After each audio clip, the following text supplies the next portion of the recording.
Hey guys, Shadow Reviewer here. Today, I'll be looking at the first 3 episodes of Family Guy Season 2. So, without any further ado, let's get into it. Today I'm looking at Family Guy Season 2, Episode 1, Peter, Caviar Eater. The episode itself was pretty solid. I like the concept of the Griffins suddenly becoming rich because of Lois's Aunt Marguerite. She suddenly passes away, and she lends her niece Cherrywood Manor.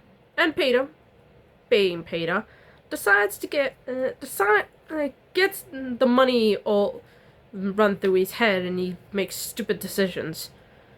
And in a funny twist, he asks Brian to help him become a gentleman. And let's just say it goes a bit nuts. And while I liked the message of how money changes people, I do like Peter tries to become more civilized. He does it a bit too much. And I like that Marguerite is probably one of the few decent members of Lois's family to be actually be nice to her. And while Marguerite wasn't exactly very subtly nice to Peter, at least she was good enough for Lois. And the funniest part of the episode is pretty much when Stewie pits the two waiters in a death battle. It had a few legit laughs. So overall, a pretty solid episode. I like that Peter tried to be more civilized. Yeah, that's all I got. It's a good episode. It's a good episode. Today I'll be looking at Family Guy Season 2, Episode 2, Holy Crap. This episode's not great. So, Peter's father, Francis, comes to visit.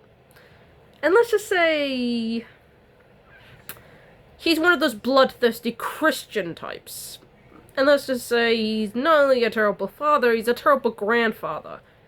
He belittles Meg on her choice of men, belittles Chris, thinking he was, sinning against God. And I think you know what I'm talking about, even though Chris doesn't think so. And while the only person he treats with civilization is Stewie, Peter, on the other hand, he berates Lois for being not Catholic.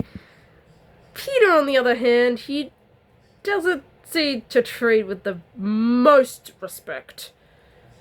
In fact, he doesn't see Peter at all, and I don't buy that he actually loves him in return.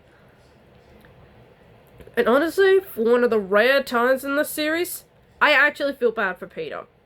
He generally wants to bond with his father, since his father is finally retired. Francis doesn't want to. And yeah, to quote Lois, I like Peter's commitment to bonding with his father is generally sweet. Unfortunately, Francis gets rehired at Peter's job and gets fired by Francis for having the balls to stand up for himself. And despite all that, Peter still wants to bond with his father, so he hires the actual Pope to try and get through to him. And yeah, I don't buy the ending of Francis suddenly forgiving Peter. No. Francis finally getting Peter's forgiveness. I don't buy that. And given this is not the last time we'll see Francis here in the series, this is kind of a BS ending. No, I don't buy it. It's really rushed, and I do like the Pope. I find that he forgave Francis very, very too easy. I don't buy it, I'm sorry. So yeah, not a terrible episode. Francis really annoys me. Again, the bloodthirsty, and keep this in mind, I don't think all Christians are bloodthirsty. Francis Griffin is pretty much the stereotype of the bloodthirsty Christian. Again, just to clarify, if you're a Christian, I don't think you're that bloodthirsty. I'm just thinking of those people who pretty much want to ram the Christianity into your brain. Even to the ones who aren't Christian. So, again, I don't think all Christians are bloodthirsty. I'm just pointing out the ones who are bloodthirsty. Not you, just the ones who I think are bloodthirsty. Actually, I'll clarify this one more time. Not all Christians are bloodthirsty. I just want to keep that in mind. Okay? Today, I'll be looking at Family Guy, Season 2, Episode 3, Da Boom. And let's just say, it's an iconic episode for all the right reasons. I'll get into my favorite part of the episode. I could see why this is a popular one amongst the series. It's a generally iconic episode. It does a pretty much a what if scenario surrounding the Y2K movement back on December 31st, 1999. And to be fair here, I was only a month old when this happened. When New Year's Eve 1999 happened. And thankfully, if Y2K happened, I wouldn't be here today. None of us would be here today. And it does a pretty interesting idea.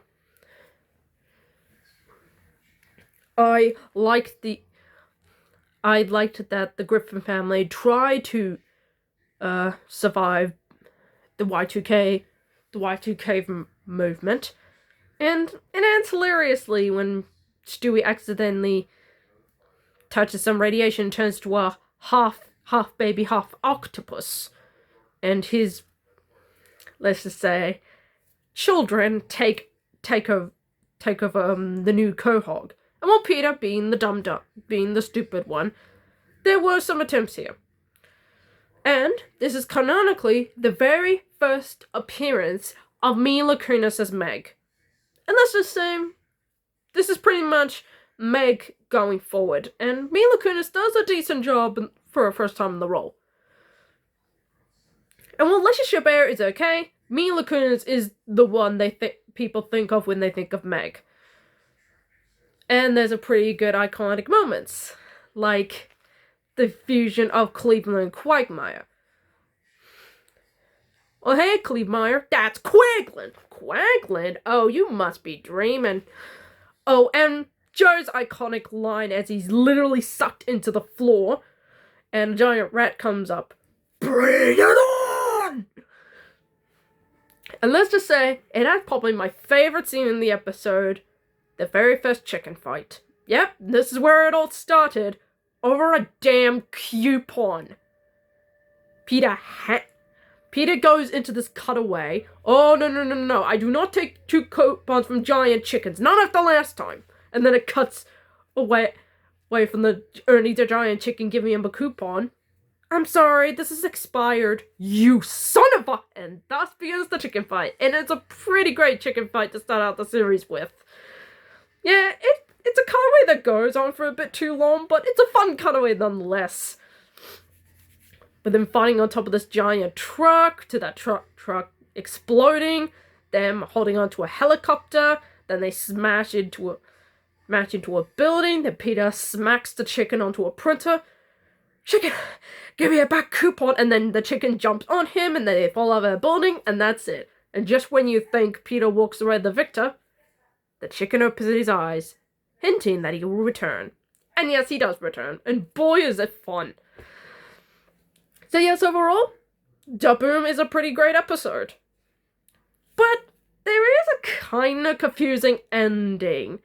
Now, let me know down in the comments below if I got this incorrectly.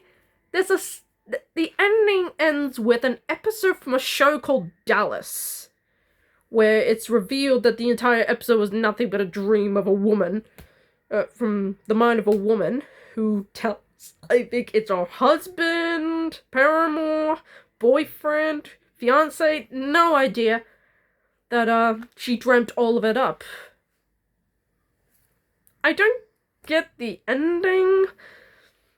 Now I get it. This episode is not canonical, but it's kind of a strange ending to me. Not entirely bad. It's just a weird ending. Let me know down in the comments if I got the show and the scene right, or the depiction of the scene. Let me know down in the comments if you know what the show is. So yeah, that's my review of Da Boom. I think it's a great episode. It's got fun, iconic moments. The first chicken fight, Mila Kunis' Meg, the Quagmire Cleveland feud, and of course Joe's iconic line, "Bring it on." So that's the video, guys. I hope you liked my review of the first 3 episodes of Season 2 of Family Guy. Give me a thumbs up, like and comment and subscribe, and consider subscribing and give me the love. Tomorrow I'll be looking at episodes 4 to 6 of Season 2 of Family Guy. That is episode 4, Brian and Love, episode 5, Love Thy Trophy, and episode 6, Death is a Bitch. Until then, I'm the Shadow Reviewer, signing off.